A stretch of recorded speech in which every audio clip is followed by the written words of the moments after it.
Pop-Tarts are everywhere. You'd find them in every single grocery aisle in America. Odds are you've had one this morning and probably packed some in your kids' lunchboxes. But with more than 3 billion pastries sold in a single year, have you ever wondered how much you really know about what's inside that shiny foil pouch? Because behind the rainbow sprinkles and frosting you love so much is a product that started with dog food technology and enough sugar in one pack to max out a kid's daily limit before the school bell even rings. This isn't just a snack story, it's a marketing play, a cultural obsession, and maybe the biggest breakfast trick of all time. Let's pull it apart. If you grew up in the States, you probably remember the routine. You're half asleep, waiting for the bus, and someone tosses a silver pouch your way. 2 flat pastries, maybe strawberry, maybe s'mores. You'd shove one in the toaster, or maybe not even bother. Either way, breakfast was served. But Pop-Tarts didn't just show up in your pantry out of nowhere. It came out of a weird little food war between 2 giants. Back in 1964, Post Cereal thought they had the market locked with a product called Country Squares. And here's the wild part. The preservation tech that kept those squares shelf-stable came straight from their pet food division. Yep, the same science that made your dog food last longer was about to reinvent breakfast. But Kellogg's wasn't about to let Post Cereal win.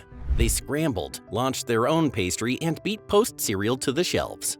They called it Pop-Tarts, slapped them in foil packs, and suddenly kids had something new to look forward to every morning. But here's the catch. The first ones weren't frosted, just plain pastry with filling.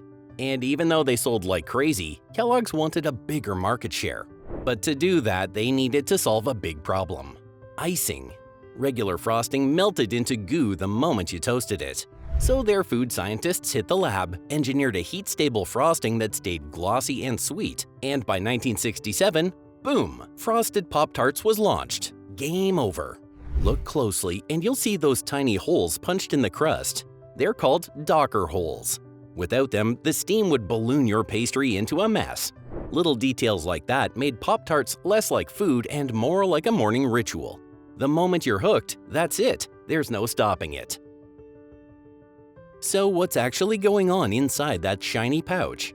At first glance, it's just a rectangle with some sprinkles on top.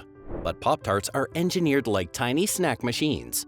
And they are broken into 3 main parts: the crust, the filling, and the frosting. Simple on paper, sneaky in practice. Start with the crust. It's not just flour and water, it's enriched wheat flour boosted with vitamins, blended with sugar, oils, and preservatives that keep it soft enough to chew, but stable enough to sit in your pantry for months. That's why a Pop-Tart still tastes fresh long after you bought it. Then comes the filling. Depending on the flavor, you'll get fruit purees, corn syrup, more sugar, and artificial flavors to crank up the intensity. Strawberry sounds wholesome until you realize the fruit itself is more cameo than star. Even the chocolate flavors, despite having some cocoa powder, are mixed with, you guessed it, more sugar. And the frosting. This is where things get interesting. That glossy top isn't ordinary icing. It's a heat-stable formula, designed so it doesn't melt into a puddle when you toast it. Some frosted flavors even use gelatin to hold texture, which is a curveball for vegetarians and certain religious diets. Then there are the sprinkles, brightened with synthetic dyes like Red 40 and Blue 1, the same ones critics say may affect kids' behavior. In a nutshell, every single Pop-Tart you munch on is pure snack genius. Just one small tweak in texture can change how much your brain wants the next bite. Here's the thing about Pop-Tarts. Nobody really eats just one. You tear open the pouch and before you know it, you're eating the last bite of the second one. And it's not because you're weak, it's because they're designed that way. Think about the first bite. That quick crunch from the crust, then the soft middle, then the sticky sweet filling that coats your tongue. 3 textures hitting you back to back to back. Food scientists call this contrast, but you just know it as, dang, that was good. Add in the sugar-fat combo and you've got a textbook bliss point. Enough sweetness to light up your brain, enough fat to make it feel rich, and enough refined flour to keep you reaching for another bite before you even realize it. That warm smell when it's in the toaster? That's part of the trick too. Artificial flavors pumping out a fruity, chocolatey, or cinnamon cloud that tells your brain, hurry up, eat me. But you know what's amazing? people are aware that Pop-Tarts is loaded with enormous amounts of sugar and artificial additives. Yet they pick it over any other breakfast bar any day. The new Go Slim Bar, for example, has just 3 grams of sugar and real ingredients, but people are not trooping to it. Why? Because it's got no frosting. And let's not forget the portion setup. Kellogg's puts 2 pastries in a pack for a reason. They knew, regardless of how late your kid is running to school, they're going to eat both pastries 9 times out of 10. Even you, as a parent, it doesn't matter how hurried you are to get out the door. Chances are you eat both pastries most of the time.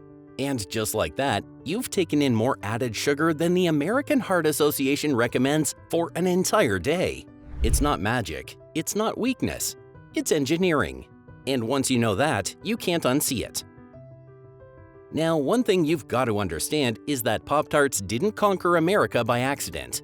They didn't just land in your pantry because they tasted good. Kellogg's built a marketing machine that made toaster pastries feel like a perfectly normal breakfast, almost like a rite of passage. Think back to your early years. Saturday morning cartoons, bright, colorful commercials where kids pop them out of the toaster with smiles way too big for 7 a.m. The message wasn't subtle. Pop-Tarts were fun, fast, and, thanks to lines like "made with real fruit," harmless enough for parents to nod along. Even though, let's be honest, that real fruit was often buried under layers of sugar and corn syrup. And Kellogg's never let the story get stale. Seasonal flavors, limited drops, collabs with brands you'd never expect. One year, you've got red, white, and blueberry for July. Next year, it's Dunkin' coffee flavors. Before you know it, there's an Oreo Pop-Tart. Each new box was designed to spark FOMO in the grocery aisle. They even went cultural at some point. A Pop-Tarts bowl in college football. A Times Square cafe called Pop-Tarts World. Memes about slathering butter on top. To put it simply, Kellogg's leaned right into anything and everything they could. They didn't just sell pastries, they sold a sense of belonging. And here's the kicker. Well, the ads told parents convenience, fruit, breakfast. The vibe told kids fun, sweet, dessert. Both groups heard what they wanted, and that's how Pop-Tarts became a morning staple without anyone stopping to question it. So the real question we should be asking is, are Pop-Tarts really that bad for you? Or is it all just a myth? For a lot of families, Pop-Tarts slid into the morning routine almost unnoticed. Parents saw the commercials, made with fruit, quick to toast, wrapped in foil for easy lunches, and thought, not the worst option. And kids, they didn't argue. 2 pastries, frosted, ready in seconds. Who's turning that down before school? The problem is the numbers don't line up with the breakfast food story. A single pouch of 2 pastries can pack over 30 grams of added sugar. For context, that's more than what the American Heart Association says a child should have in an entire day. But the way Pop-Tarts were framed, bright boxes, fruit flavors, convenience, parents felt like they were closer to cereal than candy. Even schools bought in. For years, toaster pastries were served in cafeterias because certain versions technically met the smart snacks requirements. Whole grain flour here, fortified vitamins there, and suddenly it squeaked past the rules. But new USDA guidelines are starting to clamp down, with added sugar limits that make daily Pop-Tarts a tougher sell. And here's where it hits home. For kids, Pop-Tarts weren't just food, they were a mood. A shiny foil pack meant your morning didn't have to be boring toast or oatmeal. For parents, it was one less battle before work. That's how the healthy enough halo stuck for decades. Alright, let's open the controversy file. Because Pop-Tarts aren't just sugar and sprinkles, there are a few ingredients that you need to know about. Start with the colors. Frosted flavors often use synthetic dyes like red 40, yellow 6, and blue 1. They make sprinkles sparkle and fillings pop.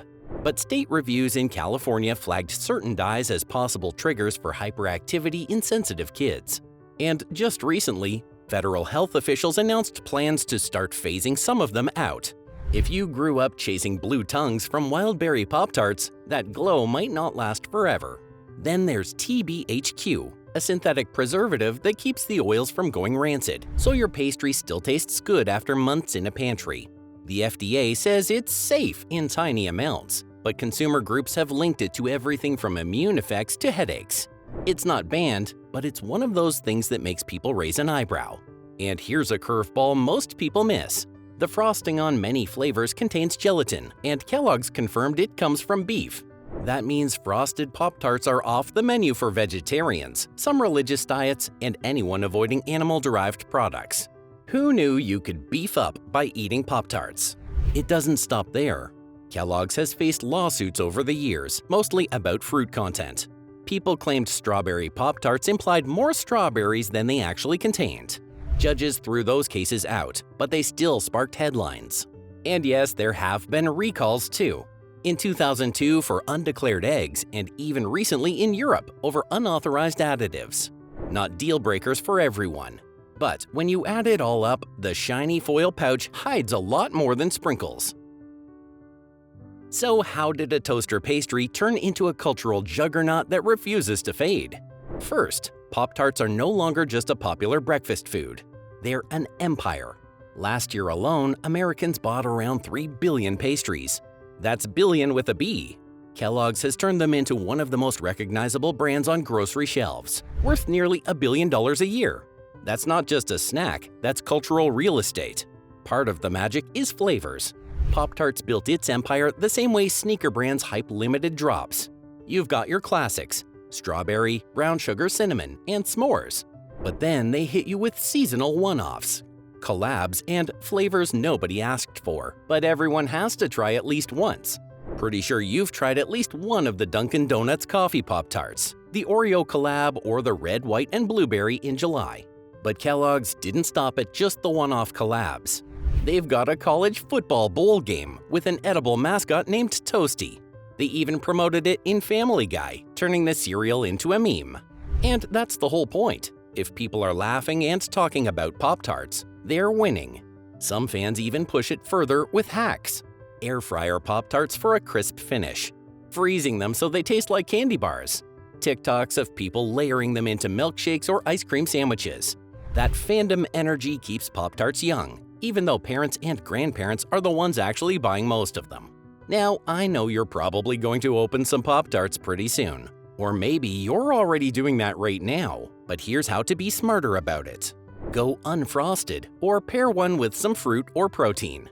Split the pouch, save one for later, or keep them as a weekend thing so they stay special.